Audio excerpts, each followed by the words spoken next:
Okay, so I think we are good to go, although it's only just gone 10 o'clock. Well, here in Perth, Western Australia. I'm sure you're all in different time zones. I'm just going to start off fairly slowly, just to allow a chance for everyone to get into the room.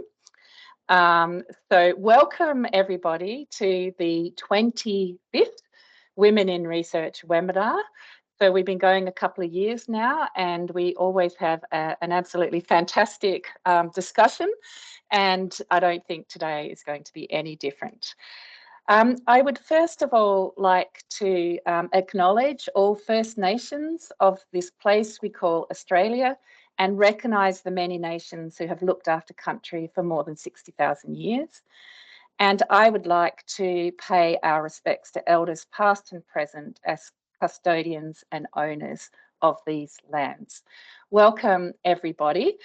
So today we have the pleasure of not one, not two, but five, in fact, six, counting me, six female laureates. So I think it's going to be a terrific session. And what we're going to focus on today is the question, what advice would you give your younger self? And actually, when I interviewed female laureates a few years ago, this was one of the questions that really was interesting. And in fact, I had a look last night. One of the people that I interviewed was Michelle Simmons, who many of you will know is incredibly famous in Australia right now. She leads a Centre of Excellence in physics types of stuff, quantum physics, I think. And she's doing this fantastic podcast series right now. I don't know if anyone's listened to it. And so she is an amazing person. And her advice to her younger self actually was, don't hold back. And she actually described an example of being in a meeting, knowing what should be done, but not saying anything. And she had that experience repeatedly. And then one day she just decided to step up. And she said from that moment, in a sense, she never looked back. So her advice to her younger self was, take the leadership, get in there and don't hold back. And so I thought it was a great question. At the end of today, I'll talk a little bit about the concept of regret, because there's some research on regret that is sort of interesting. Actually, we tend to think of regret as a negative thing, but actually regret is an emotion that stimulates you to learn. When you regret and you reflect on it, actually you can learn from those regrets. And I think this question is a little bit like that as well. So without further ado, I'm going to introduce, in fact, I'm going to ask the panel to introduce themselves. So Margaret, I'm going to start with you because you're in the position on my screen. Right. Tell us just very briefly a little bit about you. So Sharon, thank you for the invitation and for the series. And I do want to say that I'm speaking to you from the unceded lands of the Ngunnawal and Ngambri people here in Canberra, and pay my respects to elders past, present and emergent, and all First Nations people with us. So I am now, I think I would see myself as a transdisciplinary scholar of gender and Pacific studies, working in fact on gender and sexuality in the Pacific for the most part. But I started life as a fully fledged anthropologist. That was way back in the 70s with my first research in the then still colonized archipelago of Nouvelles Hebrides, New Hebrides, which is now Vanuatu.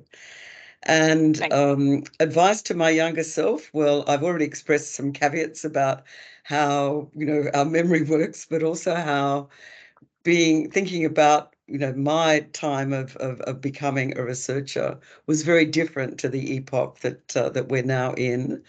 But I think that the advice I give to myself, and I think advice that I probably heeded from the start, was to be passionate about what you're doing. I think that the passion in my research came as much from the political passion of a certain part of the second wave feminist movement, and the need to really look seriously at sort of gender questions, and not just in the world at large, but also in the academy, because I'd say that the academy that I entered was a fairly misogynist place. It was also a place that was quite racist in various ways.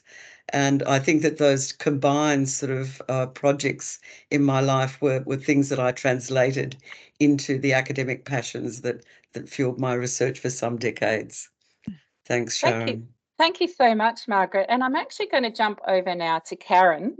If you can introduce yourself, Karen, because you also see the importance of passion, I believe. But tell us a little bit about you. I do. First. Yeah. Thank you. So I'm Karen Thorpe, and I'm a developmental scientist with a background in education and psychology. And I have not always been an academic. I've been a teacher and a psychologist, and then went into before. So I've had frontline experience. And I currently work at the Queensland Brain Institute. The reason for that is the first 5 years of life are when most of the brain development happens, and experiences shape our brains. So I'm very interested in the first 5 years of life. And my particular area of interest and my laureate focus is early education and care, so childcare in the first 5 years and its impact long term. So I do longitudinal studies to look at the impact of experiences in the first 5 years across the life course. And I guess my passion would be the one thing that I would talk about, but also being proud and confident in the work you do, because I just do childcare. I've been called that childcare woman, but be proud of what you do, and don't be afraid to speak up and speak out about the importance of the work you do.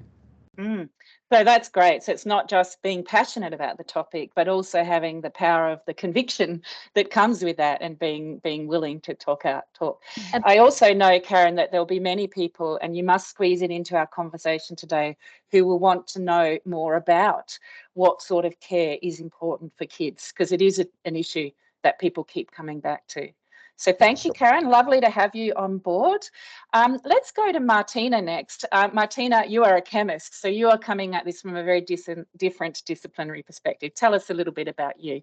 Okay, thank you, Sharon. So yeah, Martina Stenzel. I'm from the University of New South Wales, and I'm a chemist. I always loved chemistry in school. I studied chemistry. I did chemistry for the last 20, 30 years. So I'm a very different person in some ways, but I think I'm just as enthusiastic as everybody here of making an impact in what we are doing.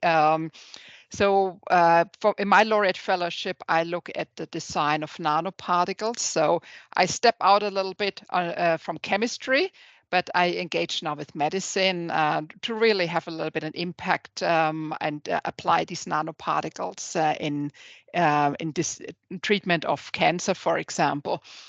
What is, of course, also very important, I'm not just here Martina the chemist, I'm also Martina the friend, Martina the mother of two teenage children, and Martina who had 2 children in childcare. So it really, that's what makes me in the end. So my piece of advice I would like to talk first, it's you're not alone. It's all about you and your network. And so I would say it's teams, teams, teams. Great. And we'll come back and unpack that a little bit more. Thank you and welcome, Martina. Larissa, let's go to you next. Welcome. It's lovely to have you on board. Tell us a little bit about you. Sure. So I'm on Gadigal at the moment. I'm a Yuwalarai Gamilaroi woman, and I trained as a lawyer and then moved into the academy, where the research unit I've established at UTS at Jumbana focuses on Indigenous policy law and governance research. But I'm also an active filmmaker, writer, creative writer and broadcaster. So my laureate's on decolonising colonial institutions, and I guess my piece of advice is also around passion. If you look at my CV, it looks like I have a very eclectic career, but actually for me it's all been a through line with the thing that I'm most passionate about, and I look forward to talking a little bit more about that. Great. Thank you so much, Larissa, and welcome to the series. Last but definitely not least, Catherine. Hi, thanks again for organizing this event. I'm coming to you all today from Green Guy lands. I started out as an anthropologist, and then that sort of transitioned into becoming a linguist. And so that has taken me in all kinds of directions, including to Africa to look at how kids are learning the language there. And then here in Australia, looking at bilinguals, First Nations kids, developmental populations of various sorts that have challenges with learning how to talk, learning language, including those with hearing loss. I guess besides following your dreams, I would say something to keep in mind is apply for those grants so that you can continue to follow your dreams. Apply, even if you think you're not quite up to it. Apply. If you don't apply, you won't get. So just apply. Thank you, And we Catherine. can talk more about that. That's brilliant. Thank you.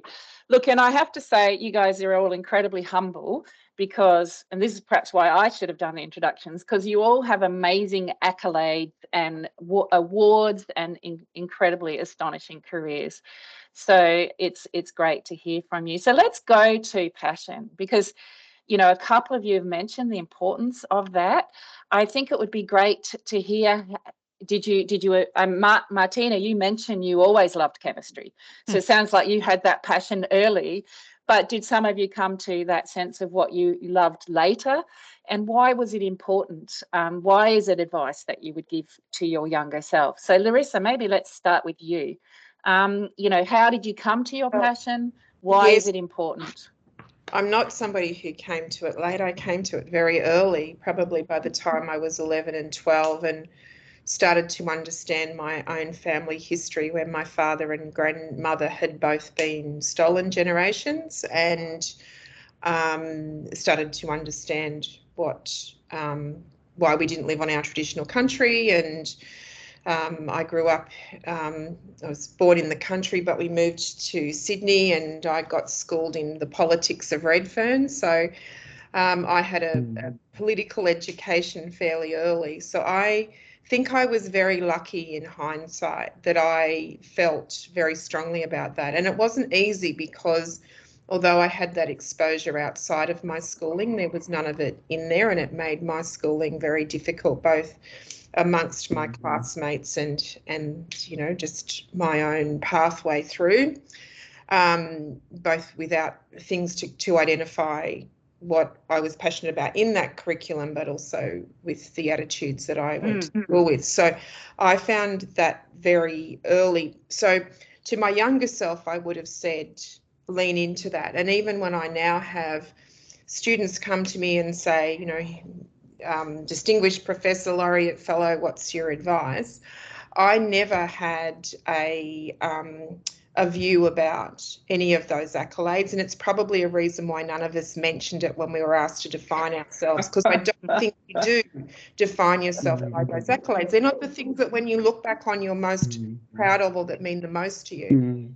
And that social justice thread, which I was lucky enough to know from the start, has been the thing that's crafted my whole career. So became a lawyer because I wanted to do that. I found I couldn't do that the way I wanted to, so I came into academia to do research and law reform. And at the points where, particularly in the Indigenous space, evidence-based research could not move what was fundamentally flawed policy, I got very interested in the power of storytelling. So there is actually a through line with that passion.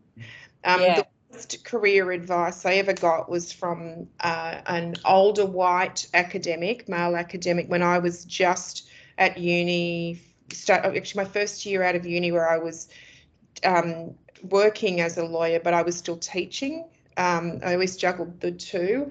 And he said, one day you'll have to choose. And maybe back in his day you had to, but I just think now one of the wonderful things is there is no pathway. We have much more ability to craft the career we want, but having that passion will allow you to pick the steps that you take and the doors that you go through, rather than being dictated by what people say you should, or you have to, or you must.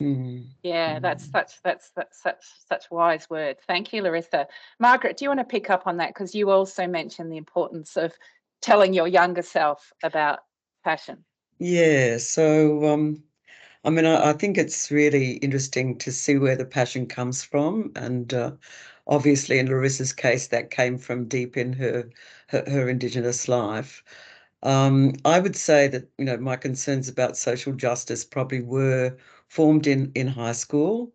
I was from a white but a pretty poor working class family. Neither of my parents had finished high school.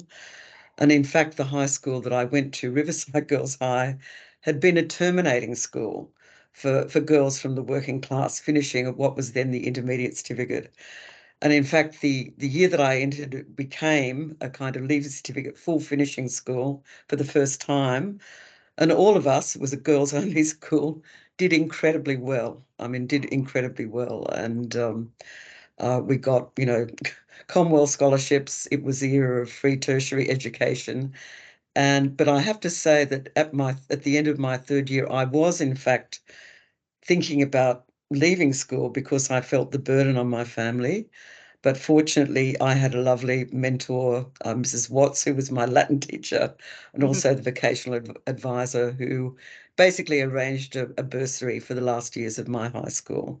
And then being at university, I did have a stipend so I could help my family with rent and so forth. So I think that these things are, very important, how our first kind of fascinations and passions are built.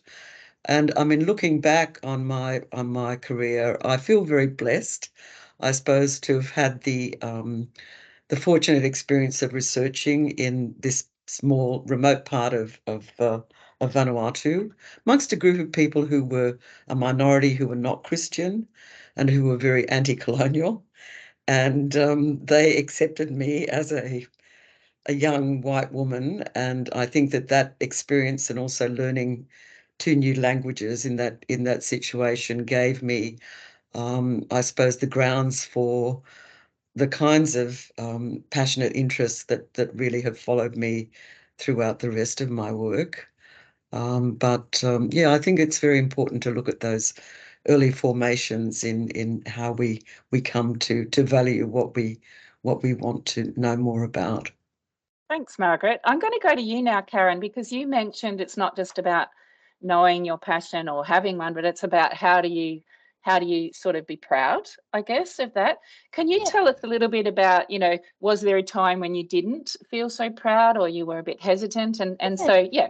Unpack that for us. So my passion, I guess, was for my actual subject area and the work I do, built over time. So I was, as a child, always interested in people and study, but I think that I came to the passion for what I do now over time, and that was through different experiences. So as a teacher, when I finished university and I had a bonded scholarship to go through university, first in family, I was sent to rural Tasmania. I did my first degree at the University of Tasmania, so worked with children who were very disadvantaged.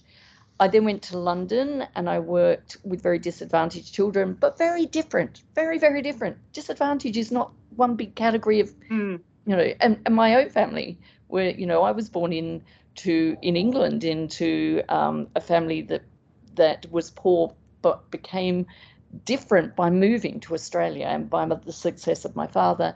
So I went to England. I also worked with disadvantaged, and then when I was doing my ed psych training, worked with intellectually impaired young adolescents.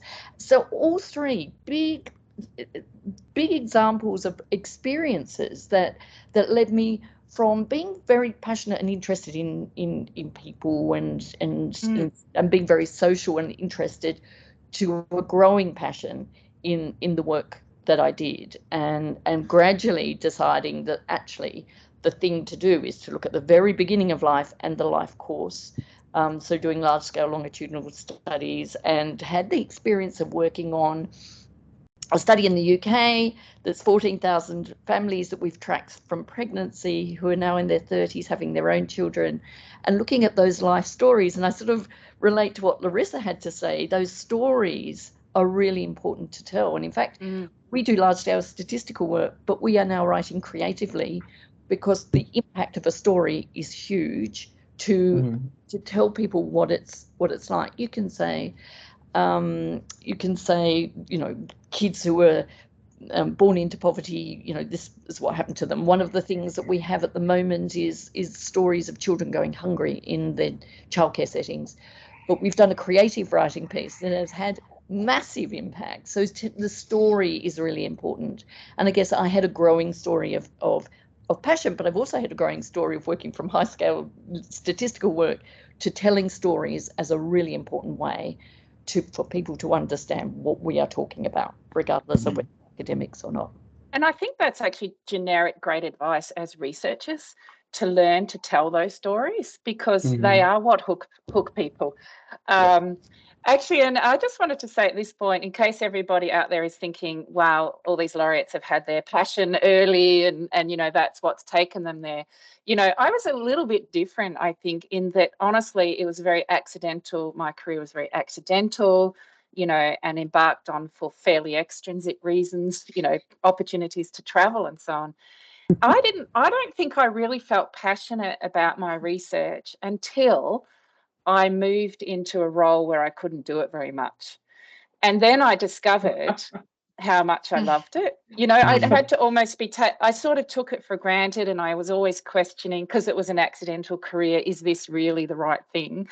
And then it was it was not being able to do it where I suddenly was like, actually, I really love the research. So I think sometimes we find our path to passion in different ways as well. So if anyone's out there thinking, oh, I don't know what my passion is, you know, it doesn't happen. It happens differently, I guess, for different people. So let's turn to you, Catherine. I'd love to hear your advice about apply, because, and just to share this story, you know, I was talking to the CEO of the ARC about grants, and she talked to us about now women are, I think in some schemes, more successful than men, and certainly as successful as men, but women do not apply as much for grants. So let's talk a little bit about that. But Catherine, kick us off with why that's advice you would give your younger self. Yeah, so let me go back a little ways. High school, I came home one day and I was all excited about, you know, this girl in high school who'd come back from a year abroad, and I was telling my parents about all this, and this isn't a high school program. This was in the U.S. And they said, "Oh, why don't you apply?" And so I thought, me? Oh, well, and so I did, and I got selected. So I spent a year in high school in another country. So that was, you know, again there, unless there'd been some encouragement to apply, I certainly wouldn't have on my own. Then when it got to be grad school, I was in South America, and I wanted to apply to grad school at UCLA or Berkeley, you know, good schools, whatever, and to do linguistics. And they wrote me back and said, "Don't apply, there's no jobs." So I thought, well, I'm not going to apply to you. and so I ended up at sort of, okay, Midwest University, but not the big time university. And things worked out, but I should have applied. And yet this is before internet, before, you know, whatever. So I should have applied anyway, but it cost money and whatever.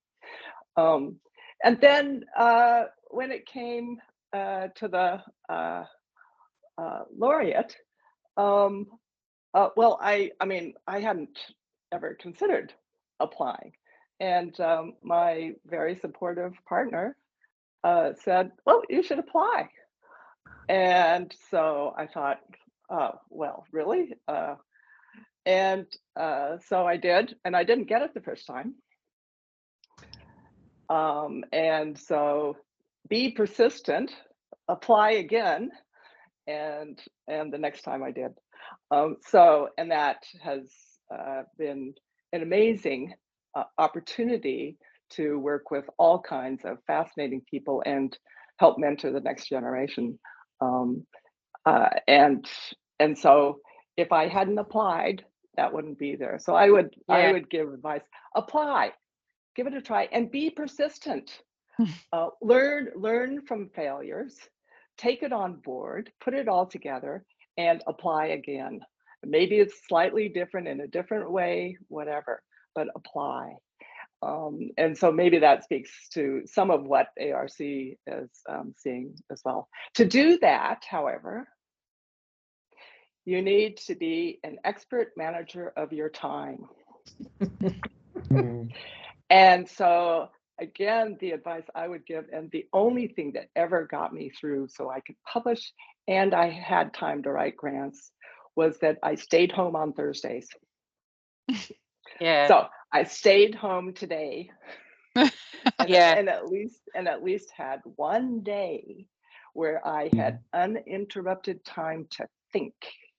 Yeah. And to write and to rewrite and to pull it all together to be able to publish and to write grants, because writing grants, well, publishing and writing grants takes time. So you have to do expert time management to be able to make that happen. And that's Thanks, Catherine. And I can see throughout your everyone. I can see everyone nodding very enthusiastically. And you know, we've covered time management a lot in this series because it comes up as the #1 challenge, I think. And going back to your earlier point, Margaret, the pressure that young women are under to do everything, you know, make time management absolutely crucial. But let's. Can I Catherine? add another piece to that? Yes, please. Feel free to say no. So I think that's part of the time management problem. No, sorry. First of all, it's not my job, and second of all, I need time to do the other things. And I have to say, I think the saying "No Women in Research" series we did was one of the most highly enrolled ever. But somebody on the chat has said that they have thinking Thursdays. So I love this idea, thinking Thursdays. There you go. But let's shift gear a little bit now, Martina. You mentioned, tell us a little bit about what you wish you had known when you were younger. Well, when I started thinking about what I wish I would have known, it always sounds a little bit like regrets. But actually, there are a lot of pieces, things that worked out really well. And I thought, why not sharing the success stories in that regard? And so my first piece really is you're not alone in this. And I think in my discipline in science, there's just so much focus on leadership.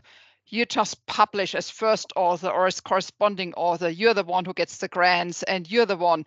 And it's incredibly lonely and can be incredibly frustrating as well in that moment. But I think very early on, I looked at it a little bit differently, and I thought, well, leadership can also mean it's I'm the leader in my knowledge field. It doesn't mean I need to be the one who does everything. And so I worked very early on with another young lecturer. We happened to share the same office, and we said, you're really good in this one. I'm really good in this one. Let's work together. And I think that was the best thing I've ever done in my life. We wrote grants together on things that maybe would not have been my first choice, but it worked out really, really well. So in the end, we published more than 100 papers together. And we basically grew together, and it was just really wonderful, because when you do everything together, you're still known in the community. Martina's the one who is the materials person, and my colleague was the one who's more on the theory. So we were still known as leaders in our field, but there was so much shared pain. You know, got a paper rejected. Oh, let's laugh about this review together. We didn't get the grant. That's okay. We tried next year, and we learned from it. And of course, it was great for me to have children because while I was on maternity leave, he ran the show. So he was male, so he basically looked after it, and I still had the papers coming in. So you would not, when you look at my CV, you can barely pick up where I actually went on maternity leave because I had this safety net, which was absolutely amazing, really. And of course, there comes a time where you start branching out and work with other people and so on. But it did not hurt any of us because he became a Laureate Fellow as well. So it just shows you this concept of leadership doesn't mean you have to be alone. You can be a leader in a team of people. And I also think it's a lot of fun. Now I branch out and I work a lot with people in medicine. I learn a lot. Sometimes my head spins, but it's exciting, and I found it really amazing what I'm doing. And it really brings the fun back in working with other people. And it's really, that's what we are. We're people who like working with people, and we shouldn't really do it ourselves. And it makes other aspects in our life, like having children, so much easier. There's always somebody there who supports you. And Martina, I like that you sort of shared both the importance of collaboration, but you've also shared that it wasn't really the norm of how things were done, but it's the way that you did it, and it really worked successfully for you. So that's also an important story. I think it's very, very important. We always emphasize when people go for promotion, leadership. It's and people always associate leadership with being first author. And I also say that to my PhD students. You being a good scientist doesn't mean necessarily how many first author papers you have. That can be great, but what if your project fails? You don't have any safety net. Sometimes it's good to lean on other people and work with other people's. And the other thing is you're just better. It's I've done research by collaborating with other people that got so much better because I got skills from different corners of the country and things I could not do by myself. So it's really something I think I've done right, but I did not really realize in that moment I've done it right. It was more sort of, we were thrown into this office together and said, oh, well, while you're here, we might as well work together.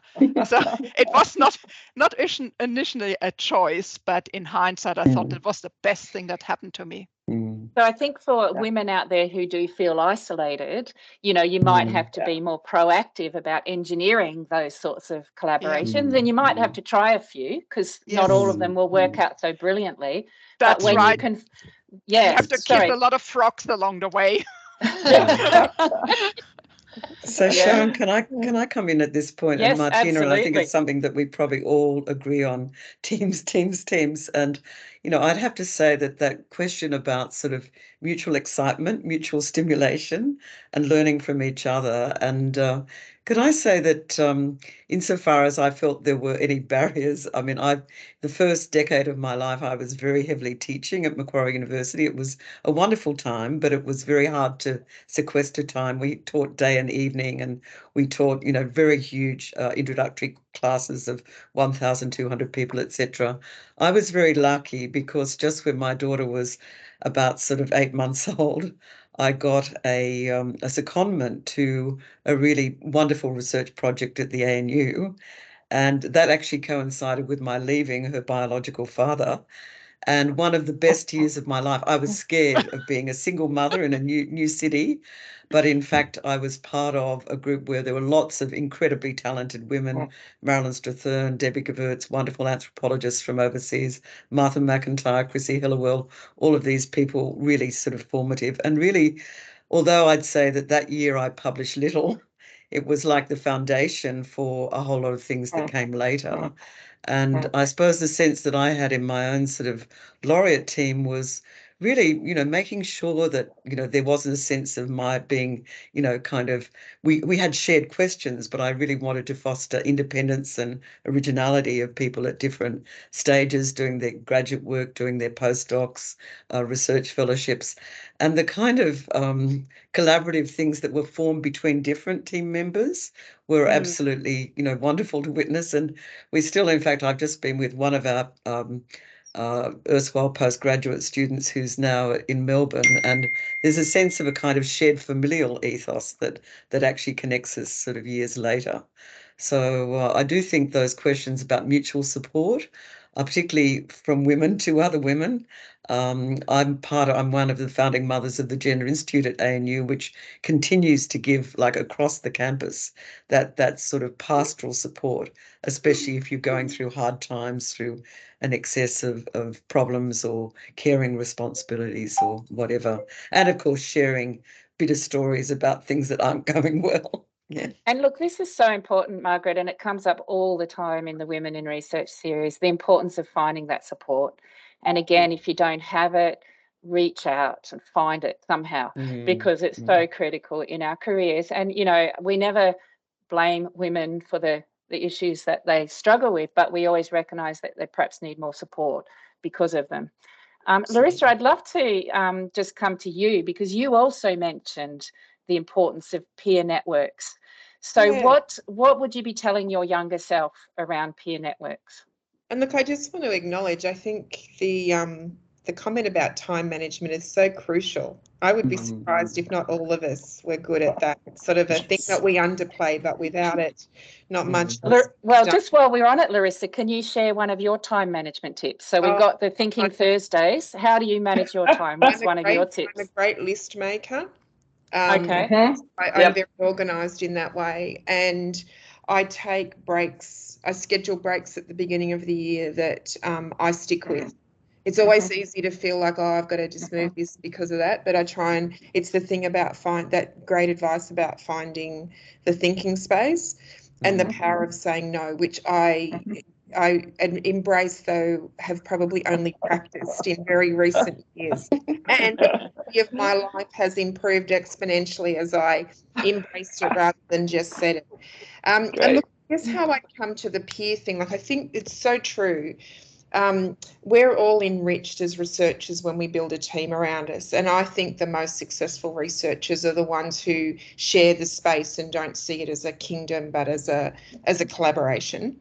And I guess I'd just add one thing around the peer support that I didn't realise when I started how important it would be, particularly during the times when, you know, there's been controversy around my positioning or my work, and you've really needed to have people who understand it. So, and perhaps because I came into the academy at a time when it was only becoming, I was at the first wave of Aboriginal people who were coming from high school in.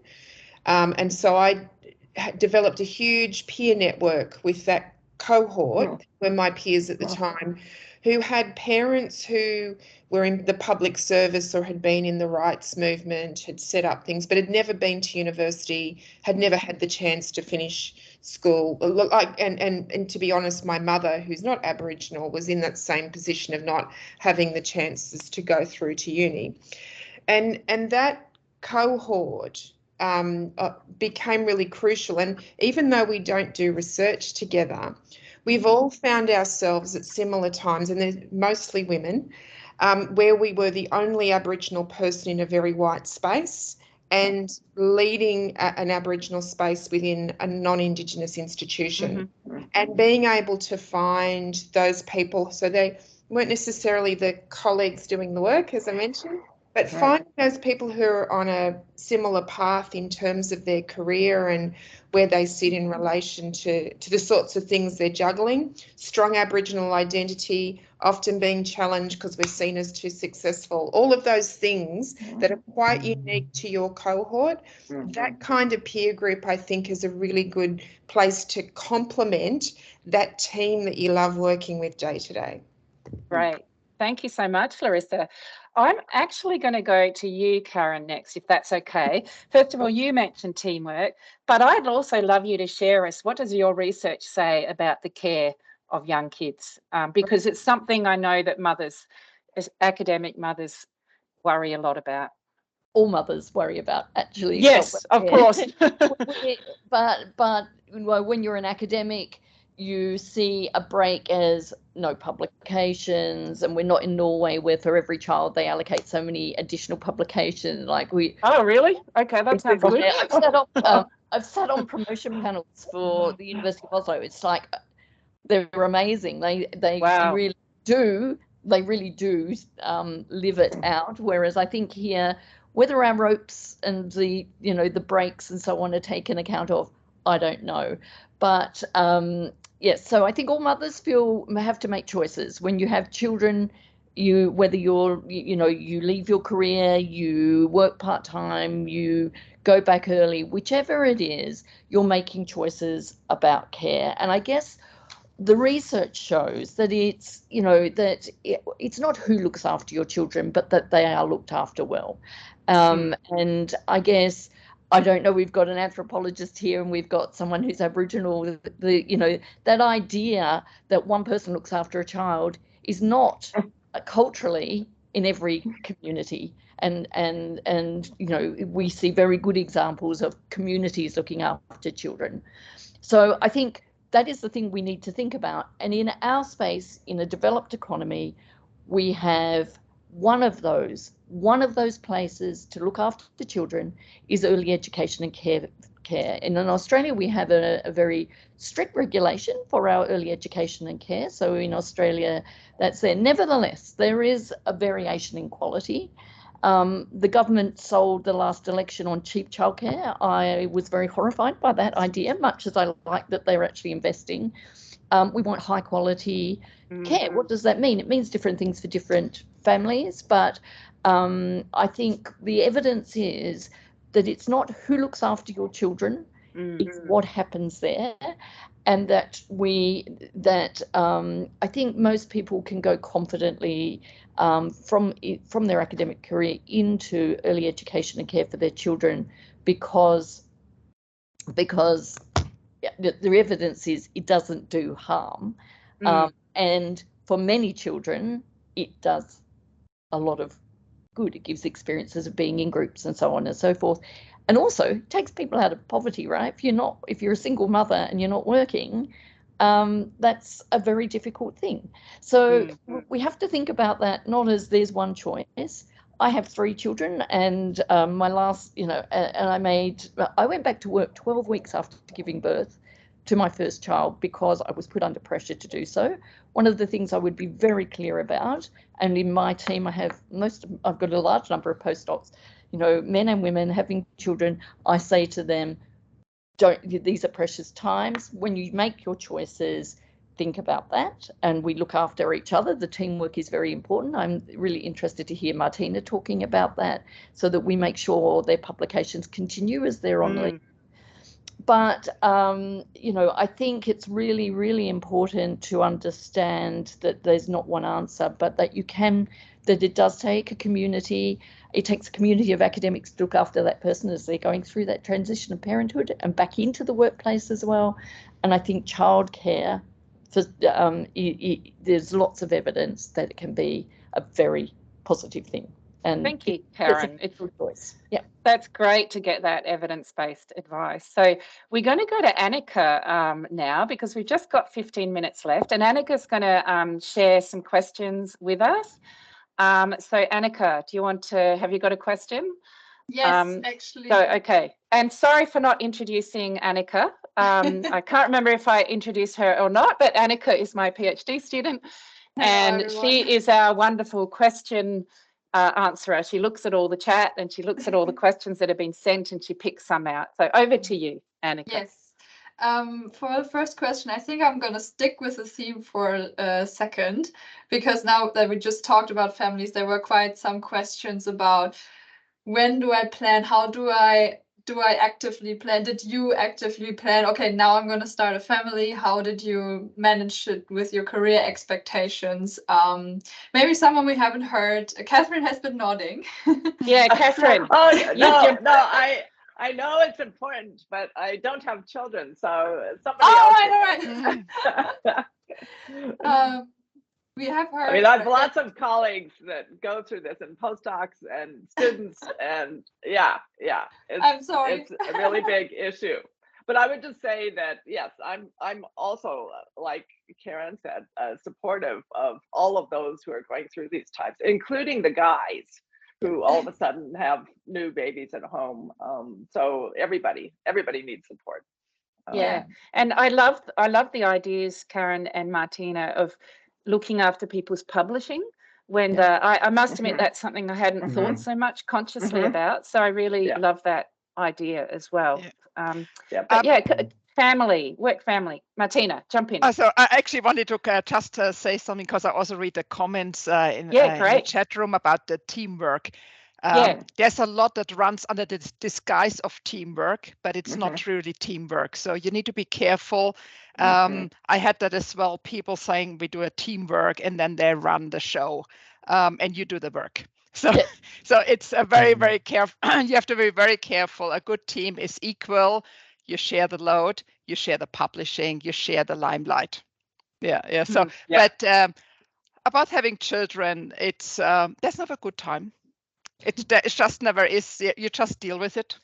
It's I had children relatively late. I did not feel late. I was 36 when I had my first one, and you think, well, I'm ready now because I'm a little bit established in my research. I was about to be associate professor, and then you go into the hospital and you're told you're an old mother, and we need to run all these tests on you, and so didn't feel old.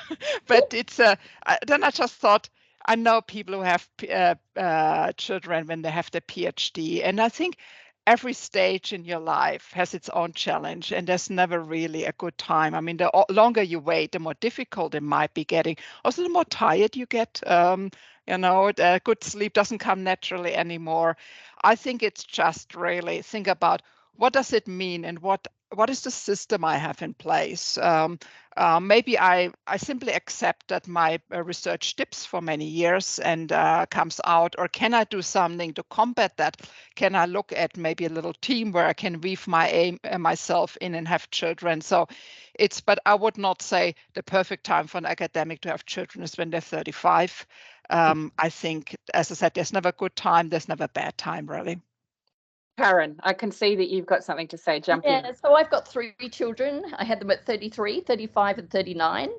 I had them. A lot of people have postdoc babies, right? Postdoc pregnancies. Get through the PhD part and then do it. But again, I don't think there's any time. I have a couple of postdocs in my team who started their degrees after having children, and they came to me because they were passionate about care of children, having had their. So again, I'd say it doesn't matter what discipline you're in. There's not a right time. It does take a dip in your career in some ways. For my postdocs, I just say you're getting practical experience because of the work we do.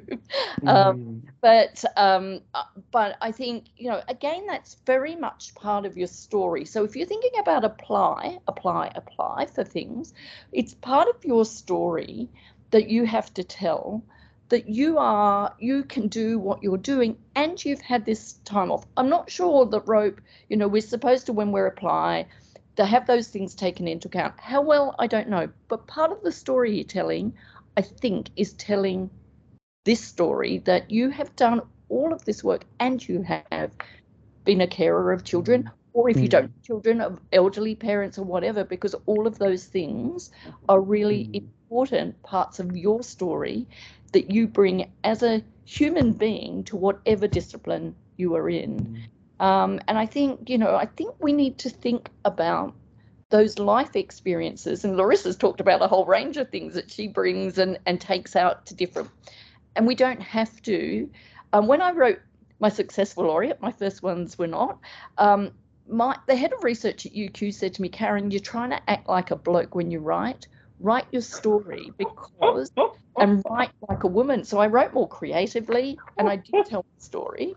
And she said, I don't say that to all women, but when we look at your CV, write like a woman, write your story as a person.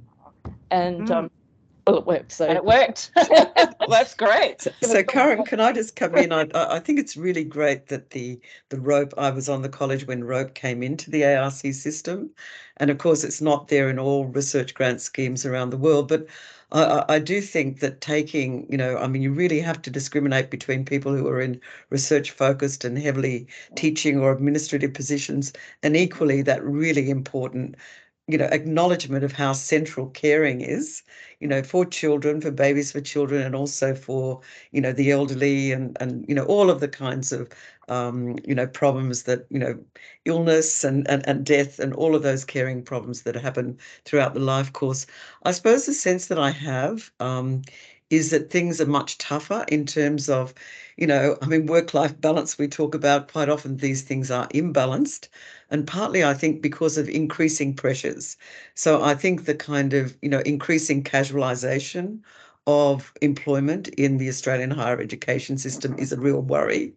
I think the number of brilliant people who might have to have several doctorates, several postdocs before they go into, more continuing employment is really a worry. And just, I think the whole kind of pulse of academic life has been dramatically reshaped through, digital revolutions. And, the difficulty it is to kind of sequester time. Larissa, I'm really impressed by your making a kind of, a calendar for the year where this time is mine, or, the thinking Thursdays. I used to sometimes try and sequester both Tuesdays and Thursdays, but I think that it's actually become much harder for people to get away from their phones, get away from their computers than it used to be. And just, I see the inordinate kind of increase in expectations and pressures on all sort of academics these days compared to the time that I grew up in. So, I think that there are really kind of increasing pressures that we, and people have really got to stave off some of those. And I think an increasing sort of individualism in the academy, where, I mean, sometimes I think you see people making statements in grant applications or job applications that are really quite sort of hubristic in terms of, I'm the pioneer, or I'm the, which, I mean, it's good to be confident in grant applications, but it's not, it often turns assessors off if you're sort of overly hubristic in how you present yourself. Tone is quite important, I think. Thanks, Margaret. Annika, can we squeeze in one more question? I'm just Sorry, noticing the I went time. on No, too that's long. okay. No, that's great. Yeah. Yes, I think Annika. we have time for one more. And there's also a question that has been sent from the audience before, and it's about speaking up about wrongs or poor practices in the field, and will it get the reputation for being difficult or in academia? And like, how did you deal with this? Did you speak up in the long term? Was it detrimental to you? Maybe Karen, we haven't heard from you. Sorry, Catherine. Oh, that's it. Karen can go ahead. I definitely had that experience. Yeah. I was asked to give over data to the government by my university without the ethics permissions when I was an associate professor, and I stood up. I lost 2 years of my work as a part of it. The long term, so I had 2 years no publications, but the long term was my integrity showed up because the public servants remembered, and I continue from that day till now to be funded by that particular organisation. So yeah, short-term pain, but in the long term, and also your own sense of integrity is important too. Absolutely. I think it's often about picking your battles. So, you just can't fight everything and you can't participate in everything. So sometimes you just have to go, well, I don't like that, but I can live with it. Whereas other times you have to go, no, I can't live with that. If it's an issue of ethics. Oh, ethics or whatever it is that you really can't live with, then you have to take that stand. Catherine, were you going to say something earlier? Yeah, just two things of a much more minor nature than the ethics one. But when I was on my first job, it was actually at Boston University, and I was being asked to do things that the secretary had access to all this information, and it was really an admin job. And the head came in and asked me to do it. I thought, this is this is unreasonable. So I said, no, the secretary can do that. That should be her job, but anyway, and okay, and so just a little pushback again, sort of saying no to totally unreasonable things. Then the same year, I was a brand new hire, and they wanted me to organize, the head, I was in 2 departments, the head of the other department asked me to organize the year-end party. What? I'd never been to one. I mean, I had no, and fortunately I could say no because I was going off to the field. Oh, sorry, no, I won't be here. But it was a totally unreasonable. I would have had some other excuse, it's totally unreasonable to have a brand new hire, first year on the job as a faculty member, as a professor, to ask them to do something like this was totally unreasonable. So again, just in some cases when you can, to unreasonable requests, just say no. I mean, preserve your own self-worth and time and, all of And that. Catherine, there's a beautiful quote which I can't remember off heart, but it's off by heart, but it's something about, it's only through being unreasonable that you actually change the world. So, a bit of unreasonableness is no bad thing. Yeah. So look, well, I'm just it's noticing, sort of yeah. I'm noticing the time here, guys. Do you think you could give me a 30-second final point, final tip? We've had some questions about mentorship. You can make it about mentorship. You can make it. So if you all do 30 seconds, I'll then have time for a quick wrap up. So Larissa, can we start with you? Your 30-second tip that you would like to share. This is a tough challenge. Yeah, I would have jumped in on that last question, so I'm going to make that my 30-second to say that okay. It is those moments where your integrity is being tested that you need to value that above everything else.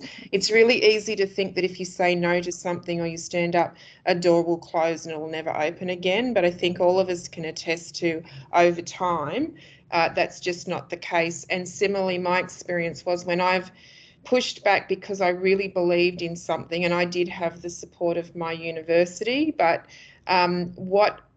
what I had that helped me was a responsibility back to my own community, and being able to hold my head up and have integrity with them was my compass, my guide.